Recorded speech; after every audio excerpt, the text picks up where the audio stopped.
에베소서 6장 1절에서 4절 말씀입니다. 자녀들아 너희 부모를 주 안에서 순종하라. 이것이 옳으니라.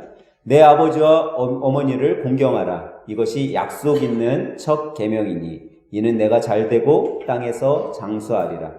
또 아비들아 너희 자녀를 노엽게 하지 말고 오직 주의 교양과 훈계로 양육하라. 아멘. 할렐루야. 오늘은 어버이주일입니다. 이 어버이주일에 옆에 계신 분들하고 인사할 때 한번 앞뒤 분들, 옆에 분들 쳐다보면서 이렇게 인사합니다. 어쩌다가 아버지 어머니가 되셨나요? 하고 인사하도록 합니다. 어쩌다가 아버지 어머니가 되셨나요? 그러면 대답을 해야겠죠? 여러분 어쩌다가 아버지 어머니가 되셨어요? 예? 여러분들은 어쩌다가 어머니 아버지가 됐어요? 시간이 지나다 보니 이렇게 엄마 아빠가 됐습니다. 저는 오늘 설교에 앞서서 이 자리에 오신 어머니 아버지 모든 분들을 축복하고 항상 그 자리를 지켜주심에 감사를 드립니다. 수많은 또 어려움과 고난 속에서도 흔들리지 않고 아버지로서 어머니로서 자리를 지켜주시는 여러분 모두가 하나님께서 잘했다 칭찬하는 부모님들 됨을 믿습니다. 그런데 여러분들 중 혹시 태어날 때서부터 엄마로 또는 아빠로 태어나신 분 있으세요? 나는 태어날 때서부터 엄마로 태어났다. 그래서 엄마 뱃속에서 나올 때 나는 아빠다 하면서 태어난 그런 분 계세요? 아니면 나는 엄마다 이러고 태어난 분? 아마 아무도 없을 거예요. 어머니 뱃속에서 8달, 빠르면 늦으면 10달이 좀 넘어서 태어날 때 다 아기들은 그냥 으앙하고 울음을 터뜨리면서 태어나지, 아기로 태어나지 아빠, 엄마로 태어나는 사람은 한 명도 없다라는 거예요. 근데 우리 자녀들은 어떻게 생각해요? 우리 엄마는 항상 엄마야. 우리 아빠는 항상 아빠다라고 생각을 한다라는 거예요. 그러면서 한 번도 우리의 자녀들은 엄마가 어렸을 때, 아기였을 때는 생각지 않아요. 그건 우리 자녀뿐만 아니라 우리들도 똑같았어요. 우리들도 자녀였을 때 우리 어머니 아버지가 우리처럼 어렸을 때가 있었다라는 생각은 하지 않았다라는 거죠. 우리 어머니는 그냥 항상 엄마의 자리에 있었고 우리 아빠는 항상 아빠의 자리에 있었다라는 거죠. 우리 어머니가 아버지가 어렸을 적이 있었을까? 라는 의문을 우리는 어렸을 때 갖지 않는다라는 거예요. 그런데 여러분과 제가 어린 시절을 거쳐서 지금의 이 자리에 온 것처럼 또 이 어른의 시기를 거쳐서 노년에 이르는 자리에 보내게 된 것처럼 우리도 어린 시절이 있었고 또 청소년기, 청년기, 어른의 시기를 지나서 노년에 이르게 될 거예요. 그리고 우리는 꼭 기억해야 될 것이 원래부터 우리 부모님도 원래부터 엄마 아빠가 아니었다라는 사실이죠. 또 한 가지 우리가 기억해야 될 것은 그런 부모님이 있었기에 여러분과 제가 지금 이 자리에 있을 수 있다라는 사실입니다. 우리의 부모님이 없었다라면은 우리는 이 자리에 있을 수 없어요. 근데 우리는 참 많은 착각 속에서 살고 있어요. 너무나 쉽게 내가 지금 있는 이 삶의 자리를 잊어버리고 이 삶의 내용에 대해서 잊고 살아간다라는 사실이죠. 원래부터 지금 나의 모습이 있었던 것으로 착각하고 살아간다라는 거예요. 원래부터 나는 항상 이 자리에 있었어. 원래부터 우리 엄마 아빠는 항상 내 엄마 아빠의 자리에서 계셨던 분이야 라고 착각하며 산다라는 거예요. 그런데 그렇지 않다라는 거죠. 우리 어머니 아버지도 우리처럼 어린 시기를 거쳐서 지금의 자리에 왔어요. 그리고 우리는 그런 착각 속에 왜 나는 금수저로 태어나지 못했지? 하며 모든 문제를 우리 부모님들이 잘못한 것처럼 떠맡기고 살아가는 게 우리의 삶의 모습이라는 사실이죠. 근데 우리는 여기서 한번 생각해 봐야 돼요. 과연 우리의 부모님이 없었다면 내가 지금 이렇게 이 자리에 살아가고 있을 수 있을까라는 생각을 한번 해봐야 된다라는 거예요. 우리의 부모님이 이 자리를 지켜줬기 때문에 지금 여러분들이 이 자리를 지켜나가고 있는 거죠. 그러기에 우리는 우리 부모님들에게 최선을 다하는 삶을 살아가는 자녀들이 되어야 된다라는 거예요. 오늘 본문 2절은 이렇게 말씀하고 있죠. 내 아버지와 어머니를 공경하라. 이것이 약속 있는 첫 계명이니 라고 말씀하고 있습니다. 하나님의 말씀을 우리가 볼 때 우리는요, 하나님의 말씀을 정확히 알고 또 정확히 읽고 정확히 깨달아야 돼요. 하나님의 말씀을 정확히 알고 읽고 깨닫지 않으면 우리가 따르게 이해할 수 있죠. 예전에 제가 이 부분을 여러분들에게 한번 우스운 예화로 이야기한 적이 있어요. 초등학교 학생이 지금 오늘 읽은 2절을 뭐라고 읽었다고요? 내 아버지와 어머니를 공경하라. 이것을 뭐라고 읽었어요? 내 아버지와 어머니를 공격하라. 근데 이게 그냥 말이 아니라 요즘 시대에 우리의 학생들과 어린이들을 보면요, 진짜 어머니 아버지를 공경하는 게 아니라 공격하고 있는 걸 볼 수 있어요. 무슨 초등학생 아이들은요, 엄마 아빠가 집에 반려견인 양 엄마 아빠를 다루고 있어. 그런 아이들의 모습을 우리가 보게 돼요. 정말 이 시대가 부모님을 공경하는 시대가 아닌 부모님을 공격하는 시대가 되어가고 있음을 우리는 보게 된다라는 거예요. 근데 우리 믿음의 성도들은요, 그러면 안 돼요. 하나님의 말씀을 정확하게 알아야 돼요. 분명 하나님께서는 부모를 공경하라라고 말씀하셨어요. 이 공경하라라는 말은요, 귀중히 여기다라는 말이에요. 그래서 헬라어 원어 성경에는요, 이 공경이라는 단어를 무슨 단어를 쓰냐면 카베드라는 단어를 쓰거든요. 이 카베드라는 단어의 원뜻은 존귀하게 여기다, 귀중하게 여기다, 영광스럽게 여기다, 무겁게 여기다라는 의미를 갖고 있어요. 그러니까 우리 부모님을 공경하라는 얘기는 우리 부모님을 존귀하게 여기고 정말 귀중히 여기고 우리 부모님은 영광스러운 분이고 그 부모님을 내가 가볍게 대하는 것이 아니라 정말 장중하고 무겁게 대하라는 의미에서 지금 하나님께서는 여러분과 저에게 내 부모를 공경하라라고 명령하고 계시다라는 사실이죠. 여러분, 우리는요, 나이를 먹으면서 내가 어른이 되면 착각에 빠지는 게 하나 있어요. 그게 뭐냐면 내가 나이를 먹으면 우리 부모님들은 어떻게 돼요? 노인이 돼가고 계시겠죠? 더 노인이 돼요. 그럼 노인이 되면 뭐라고 생각을 하냐면 우리가 뭐라고 생각하냐면 그 노인이 된 우리의 부모님을 뭐 한다라고 생각을 해요? 내가 구제해야지. 내가 불쌍히 여겨야지. 야, 우리 엄마 아빠 이제 노인에 대해서 힘이 없는데. 근데 여러분, 우리 착각하지 말아야 돼요. 부모님은요, 나의 구제의 대상이 아니에요. 내가 불쌍히 여길 대상이 아니라는 거예요.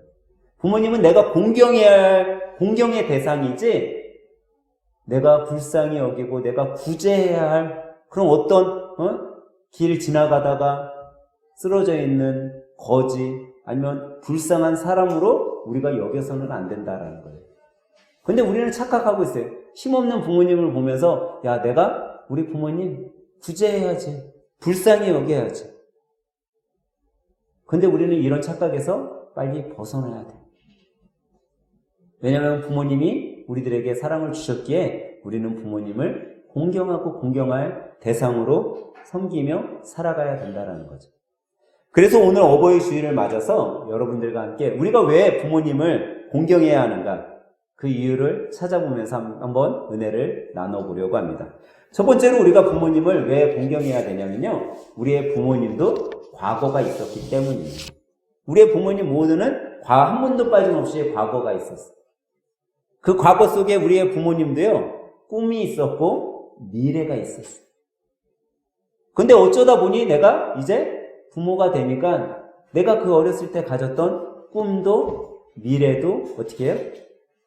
사그러들고 때로는 그 꿈과 미래를 접기도 하게 되며 살아가게 되었다라는 거죠. 근데 그렇다고 해서 지금 엄마의 자리, 지금 아빠의 자리가 너무 좋아서 나는 이 엄마의 자리가 너무 좋아, 나는 이 아빠의 자리가 너무 좋아, 그래서 엄마 아빠가 되는 사람들은 거의 없어요. 지금 엄마의 자리, 아빠의 자리가 너무 좋으신 분 계세요? 아마 힘들어도 이것이 하나님이 나에게 맡겨주신 자리, 하나님께서 나에게 맡겨주신 가정이니까 내가 이 자리를 지켜야 되는구나. 이게 나에게 하나님이 맡겨진 사명이니까 내가 우리 아이들 잘 양육하고 우리 가정 잘 돌보면서 살아야겠구나 하고 우리가 지켜나간다라는 거예요. 그래서 때로는 세상 사람들이 나에게 손가락질해도 내가 그 가정을 지키고 있는 거고, 세상 사람들이 나를 하찮게 여겨도 그 직업을 갖고 살아가는 거예요. 우리 부모님들은 세상이 손가락질해도 내 자녀, 내 가정을 살릴 수만 있다면 묵묵히 그 자리를 지켜간다라는 거예요. 예전에 TV 방송에 종종 이런 장면들이 나왔어요. 엄마 아빠가 시장에서 자판에서 생선을 팔아요. 그리고 중학교, 고등학교 된 딸에게 전화를 해요. 야, 엄마 아빠 도시락 좀 갖고 와라. 그러면 이 중학교 된 딸, 고등학교 된 딸이 엄마 아빠 자판에서 일하는 엄마 아빠, 생선 장사하는 엄마 아빠가 너무나 창피해서 이 도시락 갖다 주기가 싫은 거예요. 왜? 거기 갔다가 자기 친구들 보면 너무 창피하거든. 자기 아는 사람 만나면 너무 창피해서 부끄러우니까 갖다 주지 못하는 거예요. 왜 우리 엄마 아빠는 이런 생선 장사를 하지? 그것도 가게 하나 없이 길바닥에서 나 이렇게 창피한데. 근데 여러분 한번 생각해 보세요. 왜 엄마 아빠가 그런 자판도 없는 길에서 생선 장사를 하며 살아가고 있냐? 무엇 때문에 그 직업을 가졌냐라는 거죠. 여러분과 저는 우리의 부모님의 어떤 직업을 가졌어도 창피해야 되는 게 아니에요. 예전에 어떤 여학생이 아버지가 버스 운전기사였어요. 근데 이 여학생이 이제 버스 정류장에서 친구들하고 수다 떨면서 지나가는데 아버지가 그걸 보게 된 거야, 자기 딸내미를. 그래서 문을 열고 누구야 부르는데 얘가 자기 아빠가 버스 운전기사라는 게 너무 친구들한테 창피해서 듣는 채도 안 하고 그냥 친구들하고 수다 떨면서 그냥 지나갔어. 그리고선 며칠이 있다가 버스를 친구들하고 타게 됐는데 누가 운전하고 있어요? 아빠가 운전하고 있는 거예요. 그래서 이걸 타야 되는지 말아야 되는지 발은 버스에다 올려놨는데 엉거주춤하게 서 있으니까 이 버스 운전기사인 아빠가 딸을 보고선 이렇게 얘기를 해요. 학생, 빨리 안으로 들어가, 위험하니까 빨리 들어가서 앉아 하면서 아빠가 딸을 모른 척 해줬어요. 그날 저녁 딸이 집에 들어와서 아빠의 얼굴을 볼 수 없어서 방에 얼른 들어가서 이불을 뒤집어 쓰고 잠을 자는 척 했어요. 일이 끝나고 저녁 늦게 들어오는 아빠가 딸의 방에 들어갔죠. 그냥 딸이 자고 있어. 아빠가 그 딸 머리를 쓰다듬으면서 이렇게 얘기했어요. 아빠는 너희들이 바르게만 클 수 있다면 뭐든지 다 할 수 있어. 아빠가 너에게 자랑스러운 아빠가 되지 못해서 미안하다. 하지만 아빠는 정직하고 성실한 일이기만 한다면 너희들을 위해서 더 어려운 일도 할 수 있단다. 이불 속에서 이 딸은 아빠의 그 이야기를 들으면서 하염없이 울었어요. 그리고선 이제 그 아빠의 마음을 깨닫고 느끼고 생각한 나이가 되었더니 지금 그 아빠는 곁에 없다라는 거예요. 그 아빠의 사랑이 이제 느껴지고 이제 내가 우리 아빠를 공경해야지 마음 먹었더니 자기가 그 공경하고 싶은 아빠가 이 세상에 없다라는 거예요. 여러분, 우리의 부모님은요, 우리가 좋은 직업을 갖고 있어서 좋은 것을 하고 있어서 섬길 공경의 대상이 아니라 나의 아버지, 나의 어머니이기에 공경해야 된다라는 거예요. 그리고 우리가 빨리 깨달아야 된다라는 거예요. 우리가 그것을 잊는 순간 우리의 부모님은 내 곁에 없을 수 있기 때문이에요.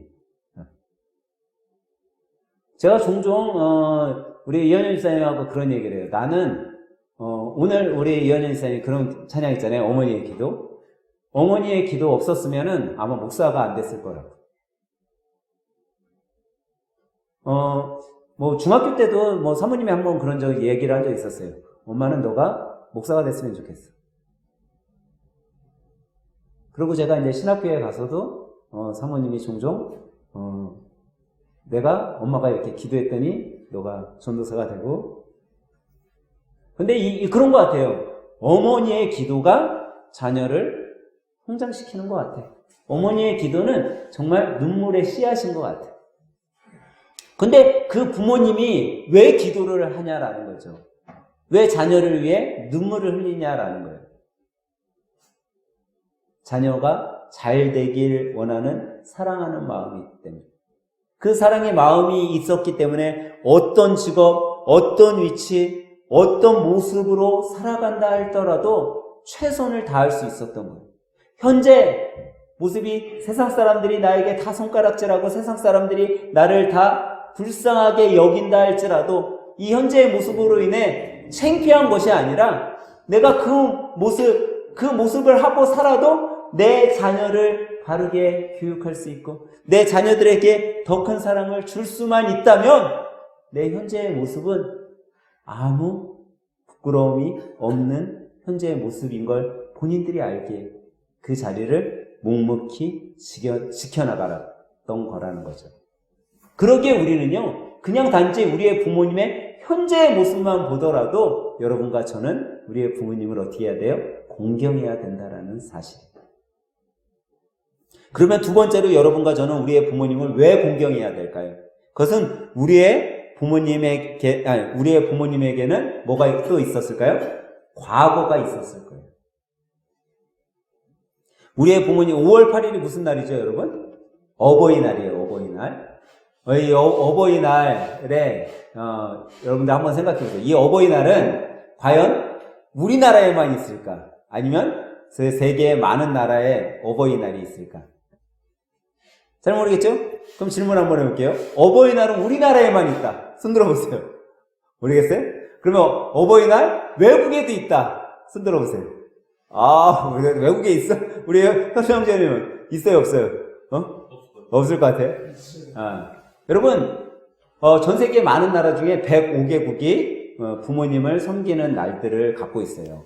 근데 이 외국은요, 무슨 날로 갖고 있냐면 어머니날, 아버지 날로 정해서 갖고 있어요. 근데 어버이날은 유일하게 어디만 있어요?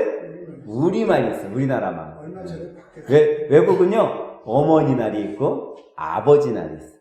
근데 왜 우리나라는 어버이날 하나밖에 없냐? 사실 우리나라도요, 어머니의 날이었어요. 근데 아버지들이 왜 어머니의 날만 있냐? 나도 이렇게 말 그대로 개고생하면서 살고 있는데 아버지 날 만들어 달라. 막 그랬어요. 근데 이 5월 달에 우리나라는요, 5월이 무슨 달이죠? 가정의 달이라서 행사가 많아. 어버이날도 있죠, 근로자의 날도 있죠, 스승의 날도 있죠, 그 다음에 뭐 장애인의 날도 있죠, 뭐 여러 가지가 너무 많으니까 여기에다 또 아버지의 날을 집어넣으면 너무 많다라고 해서 차라리 합치자. 그래서 어버이의 날로 우리나라에서는 만들었고, 전 세계에서 어버이날은 우리나라밖에 없어요. 외국은 어머니의 날, 아버지의 날이 있어요. 근데 여러분, 이 어버이의 날을 이렇게 우리가 정해놓고 살아가는 이유 중에 하나가 어머니, 아버지의 사랑을 잊지 않기 위해서 이 날을 기념하는 거죠. 그렇기 때문에 아마 우리나라가 멸망하지 않는 날, 이 어버이의 날 없어질까요? 안 없어질까요? 없어지지 않아요. 왜냐하면 그 사랑이 너무 길고 넓기, 그 사랑은 헤아릴 수 없기. 그래서 우리 크리스찬들이 이 부모님의 사랑, 어머니의 사랑, 아버지의 사랑을 두고 어떤 사랑을 여기에 비교해요? 하나님 아버지의 사랑을 바로 비교하는 거예요. 그래서 하나님 아버지의 사랑은 우리 부모님의 사랑과 가장 흡사하다, 닮은 사랑이다. 세상에 어떤 사랑보다도 예수님의 그 사랑은 부모님의 사랑하고 같다라고 이야기하는 거죠. 근데 여러분, 자식은요, 어렸을 때 부모님의 그 깊은 사랑을 잘 깨닫지 못해요. 이상하게도 어렸을 때는요, 부모님의 사랑을 받기만 한다라고 생각을 하고, 내가 부모님께 사랑을 준다라는 걸 잘 이해하지 못해요. 근데 시간이 지나고, 내가 부모가 되고, 내가 자식을 낳고, 자식이 점점점 성장하는 걸 내가 경험하면서 살다 보니까 이제 부모님의 사랑이 조금 깨달아지는 거예요. 그리고서 이제, 내가 그렇게 사랑하는 부모님, 이제 봉사 하고 부모님을 위해 공경하며 살아가야지 라고 했더니 그 부모님은 어느새 세상에서 떠나 안 계시다라는 거죠. 여러분, 부모님도 우리와 같은 시간, 과거의 시간들을 다 보내셨어요. 그 과거 가운데 여러 가지 내 장차의 미래의 일들도 계획해 놓으셨어요. 그런데 그런 것들이 다 지나갔어요. 여러분, 자녀들이요, 아버지가 이렇게 늙어가면서 아버지가 정말 이렇게 불쌍하다고 느껴질 때가 있대요. 그래서 한 앙케이트 조사에서 언제 아버지가 가장 불쌍하게 느껴지냐 조사했더니 첫 번째 대답이 뭐였는지 아세요? 첫 번째 대답이 아버지가 어머니에게 야단 맞을 때. 어머니에게 야단 맞을 때 우리 아빠 너무 불쌍해. 젊었을 때는 어땠어요? 아빠가 막 큰 소리 치고 아빠가 뭐 호랑이처럼 그랬는데 늙으니까 이빨은 다 빠지고 엄마한테 야단 맞을 때 그렇게 불쌍하대. 또 언제가 불쌍하냐 했더니 회사에서 들어와서 가방을 힘없이 내둬놓고 방 안에 들어가서 문 닫고서 뭐 하나 해갖고 문을 열어봤더니 방 안에서 뭐예요? 뭐 하고 계실 것 같아요? 네? 담배 피우고 있어. 문 닫고 흐느끼고 울고 계시대. 그때가 너무 불쌍하다는 거예요. 그리고 세 번째로 언제가 불쌍하냐 했더니 드라마를 열심히 보다 말고 갑자기 방으로 들어갔더니 호주머니에서 지갑을 꺼내더니 뭐를 해요? 복권을 맞춰보고 있대. 그때가 너무 불쌍하다는 거예요. 근데 여러분, 왜 우리 아버지 어머니가 나이가 들어가면서 이렇게 불쌍한 삶의 모습을 우리들에게 보일까요? 힘이 없기 때문에. 힘이. 그럼 이 힘이 세상 사람들 어디서 나온다고 그래요? 힘 어디서 나와요? 예? 어디서 나와요, 유미일사님? 돈. 나이가 늙으면 늙을수록 많이 들면 들수록이요, 그 힘이 어디에서 나오냐면 이 돈에서 나온대요. 그래서 여러분들 부모님에게 뭐 잘하라고요? 용돈을 많이 챙겨드리도록 하세요. 내가 조금 못 써더라도 용돈을 챙겨드리도록 하세요. 그러면 부모님이 힘이 나는 거예요. 여러분, 우리 이렇게 부모님의 삶 속에 부모님도요, 분명 과거의 삶들을 지나쳐 오셨어요. 과거에는 힘이 있으셨어요. 과거에는요, 어떤 꿈도 있었고, 과거에는 미래에 대한 계획도 있으셨어요. 근데 이 과거가 점점 없어지면서 힘이 없어지게 된 거예요. 근데 그 과거, 부모님의 과거가 있었기 때문에 여러분과 저의 현재의 삶이 있다라는 사실이에요. 과거에 그 노고가 있었기에 우리가 지금 이렇게 살아갈 수 있다라는 거죠. 그렇기 때문에 우리는요, 부모님의 과거로 인해서라도 부모님을 공경하고 효도해야 된다라는 거죠. 마지막 세 번째로 여러분과 저는 왜 우리의 부모님들을 공경해야 할까요? 그거는 우리의 부모님에게도 뭐가 있어요? 미래가 있기 때문에. 미래는요, 여러분의 자녀만 있는 게 아니에요. 우리만 미래가 있는 게 아니에요. 근데 여러분, 우리의 부모님들, 우리 교회도 지금 목사님하고 장로님이 연세가 제일 많잖아요. 근데 여러분 한번 생각해 보세요. 우리 목사님하고 장로님의 연세를 합쳐봤자 200살 넘어야 안 넘어요? 안 넘어. 앞으로 20년? 더? 30년? 지나야 200살이 넘겠죠? 근데 여러분 100년 지나고 200년이 지나면 긴 시간 같아요? 짧은 시간 같아요? 100년, 200년. 되게 길어 보이잖아요. 근데 목사님하고 장로님한테 지금까지 살아오신 삶 생각하면 되게 길었죠? 무진장 길으셨죠? 라고 여쭤본다면 장로님이나 목사님이 뭐라고 하겠어요? 내가 지금까지 살아온 거 너무 짧았다 라고 그러실 거예요. 저도요, 지금 이제 50년을 넘게 제 인생을 살아가고 있어요. 근데 제가 50년 산 거를 뒤돌아보면요, 정말 1년밖에 안 지나간 것 같아요. 정말 엊그저께 초등학교 다녔었던 것 같고, 엊그저께 대학교 다녔었던 것 같고, 그런 삶이에요. 근데 벌써 뒤를 돌아봤더니, 반백년을 살았더라고요, 반백년. 이렇게 우리의 삶은요, 현재의 삶, 과거의 삶, 이렇게 빨리 지나가. 너무나도 빨리 지나가. 근데 여러분, 이런 짧은 우리의 인생, 100년, 200년이라고 해도 다시 묻는다고 하면 너무 빨리 지나갔다고 하는 인생, 이 인생이 중요한 것이 아니라 영원한 미래를 우리가 중요하게 여겨야 된다. 여러분과 제가 우리의 부모님의 미래를 잘 공경해 드려야 돼요. 준비해 드려야 돼요. 그렇지 않으면요, 여러분, 지나간 100년, 200년은 금방 없어져 버리지만 영원한 미래는 우리 부모님의 삶에 영원히 있는 거예요. 예전에 어떤 어린이가 있었는데 이 어린이가요, 커서 대학 교수가 됐어요. 근데 이 대학 교수가 됐는데 부모님이, 아버지가 예수님을 안 믿는 거야. 근데 자기 생각에 예수님 안 믿고 돌아가시면 지옥 갈 텐데, 그래서 아버지를 어떻게 해서든지 전도를 하려고, 아버지 예수님 믿어야 돼요. 예수님 믿어야 천국 가요. 수없이 전도했지만 아버지는 예수님 믿을 생각이 없어요. 교회 교자도 못 꺼내기. 어느 날 이 교수님이 칼을 가지고 아버지 앞에 왔어요. 그리고 뭐 했어요? 손가락을, 아버지 예수님 안 믿으면 저 손가락 잘라버릴 겁니다. 그랬더니 이 교수님의 아버지가 뭐라고 했어요? 우리 목사님 같았어. 그래? 손가락 자르려면 잘라라. 그게 내 손가락이냐, 네 손가락이지. 근데 그런 아버지의 말 앞에 자기의 손가락을 잘라버렸어. 이 아버지가 깜짝 놀랐어요. 자기가 말한 거에 자기 교수인 자기 아들이 자기 손가락을 잘라버렸습니다. 그 손가락을 들고 아들을 손을 잡고 병원에 갔어. 그리고 그 주서부터 내가 교회에 나가겠다. 그 교회에 나가서 목사님 설교도 듣고 찬양도 하다 보니까 예수님을 만나게 됐어요. 그리고 이제 시간이 지나서 아버지가 돌아가셨어요.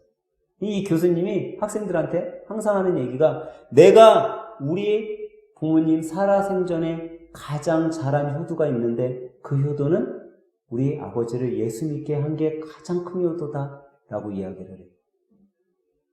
여러분, 여러분과 저의 삶에 있어서요, 가장 큰 효도는요, 부모님이 천국 가게 하는 거예요. 부모님의 미래를 우리가 준비해 드리는 거예요. 저희 예전에 제가 사역할 때요, 제가 종종 그런 얘기 많이 했었어요. 우리 집사님들, 성도님들한테. 여러분, 교회에 부모님이 혹시 안 나오셔도 부모님의 이름으로 교회 일들 많이 하시길 바래요. 그러면은, 뭐, 그래요. 그러면은, 뭐, 아버지, 어머니 이름으로 헌금해야 되는 거예요? 이렇게. 물론, 뭐, 부모님 이름으로 헌금할 수 있겠죠. 근데 여러분, 교회에서 어떤 행사를 하잖아요? 그러면, 우리 어머니가 이런 거 만들어갖고 교회에 보내셨어요. 우리 아버지가 이거 교회에다 기증했어요. 하고, 여러분들이 행사에 참석하고, 참여하고, 그때마다 아버지의 어머니의 이름으로 여러분들이 봉사하잖아요. 그런 것들이 다 부모님의 이름으로 하는 거예요. 그리고 기도하는 거예요. 하나님, 우리 아버지가, 우리 어머니가 주님의 일을 위해 이렇게 일을 행하실 때 정말 직접 교회에 나와서 예수님을 만나고 주님의 일을 할 수 있도록 도와주세요. 그러고서 우리가 우리의 어머니, 아버지의 미래의 삶을 준비시켜 드려야 된다는 거예요. 여러분, 분명 우리의 어머니, 아버지는요, 미래가 있는 분들이에요. 영원한 미래가 있는 분들이에요. 그 미래를 여러분과 제가 준비해 드리지 않으면요, 우리의 어머니, 아버지는요, 영원한 미래가 없어지는 거예요. 그래서 우리가 가장 좋은 효도는 바로 부모님의 미래를 준비시켜 드리는 일이죠. 제가 어렸을 때 여기 오후 시간에 제가 그 예화 쓰려고 했었던 건데 갑자기 지금 생각나갖고 말씀드리는데, 제가 어렸을 때요, 초등학교, 중학교, 고등학교 시절에 학적부에 부모님의 직업을 쓰는 날이 있었어요. 그때는. 그러면요, 부모님이 직업이 좀 세상 사람들이 봤을 때 좋은 직업이 아니면 아이들이 쓰기를 싫어했어요. 제가 고등학교 때 학적부에다가 부모님 직업 쓰는 안에다가 제가 뭐라고 썼냐면 사업가라고 딱 썼어요, 저는. 그랬더니 우리 선생님이 갑자기 저를, 야, 박건용 나와봐. 제가 나왔어요. 그랬더니 저한테 그러는 거예요. 네 아버지 뭐 하시노? 그래서 제가 뭐라고 했어요? 사업가이십니다. 그랬더니 벌써 다 써왔잖아. 벌써 뭐 1학년 때, 2학년 때 다 써있잖아요. 중학교 때 다 써있잖아요. 거기 뭐라고 써있어요? 목사님이라고 써있잖아요. 근데 내가 사업가라고 하니까 이 새끼가 어디 거짓말을 해. 그러면서 그때는 막 때렸잖아요, 선생님들이. 막 때리는 거예요. 그래갖고 매 맞았어요. 매 맞고 내가 들어가면서 뭐라 했는지 알아요? 우리하고 이제 하나님 사업가 맞는데 다시 나오라고 했거든. 여러분 그때는요 참 그런 것들을 보면서 내 자신을 돌아보면요 내가 왜 그렇게 얘기하고 왜 그렇게 쓰고 왜 그랬을까? 내 자신의 열등감이었어. 그거는 주위에 있는 사람들의 시선에 대한 열등감이었어. 우리 부모님은 하나도 창피하지 않았어. 하나도 부끄럽지 않았어. 근데 누가 부끄러워했어요? 내가. 내 열등감으로. 근데 여러분 우리의 부모님은요 내 자식에 대한 열등감으로 살아가시는 분이 아니라 내 자식이 아무리 부족하고 아무리 모자라고 아무리 못한다 할지라도 열등감으로 살아가는 것이 아니라 사랑으로 살아가시는 분들이라는 사실입니다. 저는 오늘 이 아침에 여러분들이 어버이 주일을 맞아서 정말 나를 사랑으로 키워주신 그 부모님의 마음을 정말 조금이나마 생각해서 여러분들 이거 쓰실 때 과연 어떤 생각이 드셨어요? 앞장 쓰실 때하고 뒷장 쓰실 때하고 어떤 생각이 드셨어요? 아마 여러분들이 내 자녀에게 쏟는 것의 반만이라도 우리 부모님에게 여러분들이 쓰고 사용하고 생각하신다면 아마 세상에서 가장 잘하는 효자, 효녀들이 될 줄 믿습니다. 그런 효자, 효녀로서 이번 한 주도 또 여러분들 인생 다하는 우리 부모님들이 우리 곁에 계시는 그 순간까지 잘 효자, 효녀로 살아가서 부모님에게는 사랑받고 또 하나님께는 잘했다 칭찬받는 믿음의 자녀들이 믿음의 성도들이 다 되시길 예수님의 이름으로 간절히 부탁드립니다.